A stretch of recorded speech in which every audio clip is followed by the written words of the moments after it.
manifestation. Le parti Ensemble, je ne suis pas le seul à décider.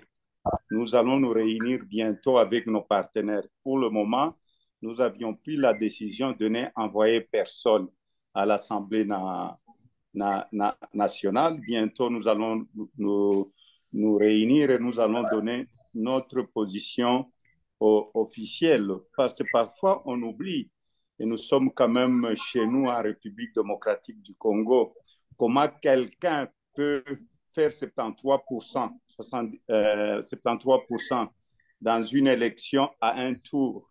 C'est quand même un problème. Soyons quand même sérieux, soyons quand même conscients que c'est la fraude pure et simple.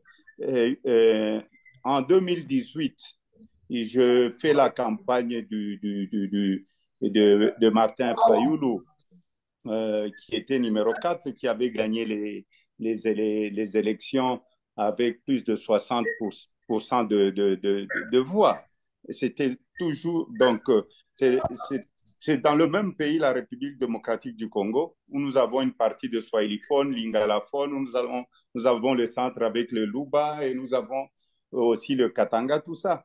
Mais Martin Fayoulou a été élu à l'est du Congo, où il a eu plus de 61%. Et là, il y avait des PV. On nous a remis des PV. Mais cette élection, dites-moi, dans un bureau où on a donné même 2 PV.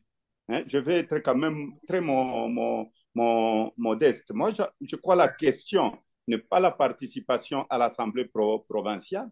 La question ici, comment est-ce que nous pouvons la réponse à votre question que je vais vous donner, c'est que nous n'acceptons pas cette élection. Je l'ai dit plusieurs fois que c'était une tricherie qui n'a même pas son nom. Parce que la façon dont on a triché, même quand on triche, il faut être intelligent. Il faut être quand même intelligent. Ok, on donne à M. Katumbi, soi-disant qu'il a gagné le Katanga.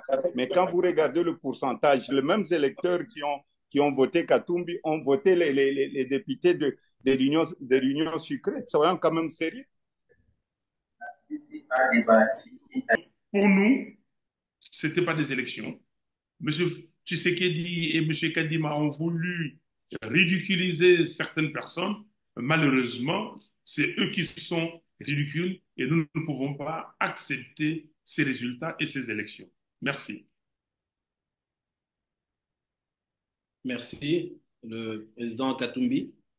Merci beaucoup. Bonjour à tout le monde. Je crois que le communiqué était très clair et mon frère Martin aussi a bien parlé. Je n'ai pas d'autre chose à rajouter. S'il y a, par exemple, des questions à poser, nous pourrons répondre parce que le communiqué il est vraiment très clair. Il faut être sourd ou aveugle pour ne pas entendre ou voir ça.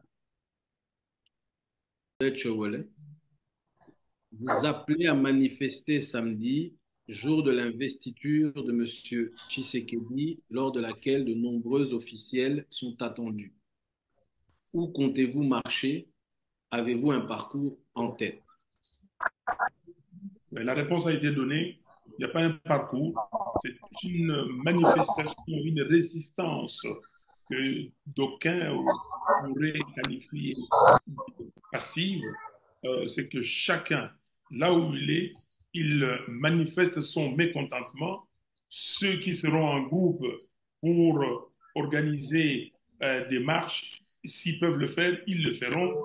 Pour nous, c'est dire partout, il y a des grottes, il y a des citoyens qui nous disent donnez les mots d'ordre pour qu'on fasse ceci ou qu'on fasse cela. Le mot d'ordre est donné, c'est de manifester le mécontentement et chacun définit le mode d'emploi.